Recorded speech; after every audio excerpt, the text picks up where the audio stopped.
Je m'appelle Laura et je suis en formation soudeuse à l'AFPA de Magnanville.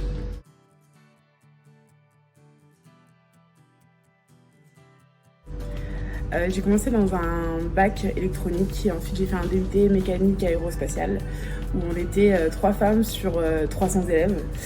À la suite de ça, je suis partie vivre au Qatar pour travailler dans l'architecture et ensuite en revenant ici, j'ai fait une TSMI à l'AFPA de Meudon pour être du coup technicienne supérieure en maintenance industrielle. J'ai travaillé un peu à Engie et dans la maintenance des moules et ensuite je suis venue ici faire une formation de soudeuse.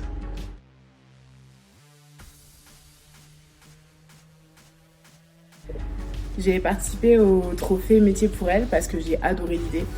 J'ai adoré l'idée qu'on ait envie de mettre en lumière des femmes qui ont un parcours pro peu conventionnel. Je pensais pas vraiment être sélectionnée, mais j'avais très envie de participer pour soutenir le projet. Et ce qui m'a définitivement convaincue, c'était le parti pris de mettre dans la description du trophée que les femmes étaient surreprésentées dans les métiers dits à vertu féminine, qui sont des métiers qui sont mal rémunérés. C'est très très vrai, mais c'est une vérité qui est très rarement dite à haute voix.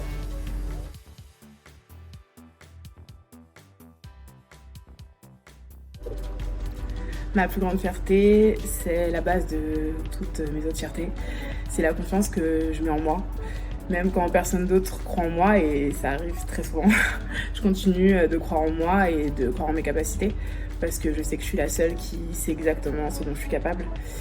Et malgré les échecs, malgré le fait des fois d'avoir des difficultés, je continue et ça c'est vraiment grâce à ma confiance.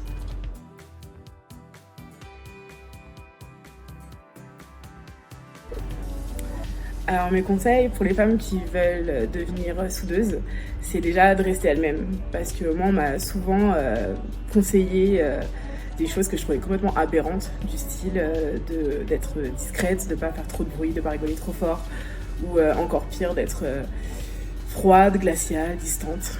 Et je trouve pas ça très logique. Parce que si on est une femme qui est de nature très chaleureuse ou sociable, je vois pas pourquoi on devrait changer qui on est parce qu'on est dans un milieu masculin.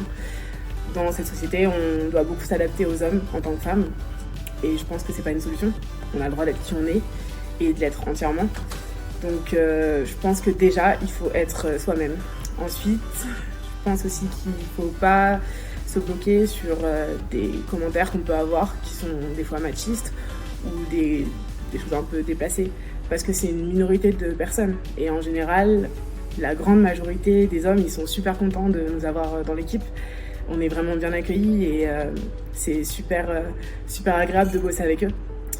Et la troisième chose, c'est de foncer, de vous accrocher.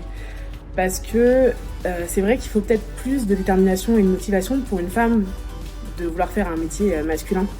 Mais en même temps, se lever tous les jours à 5 heures pour aller faire un métier qu'on n'aime pas ou encore pire qui nous ennuie, il va falloir beaucoup plus de détermination et de motivation pour tenir sur le long terme avec un résultat qui est beaucoup moins sympathique.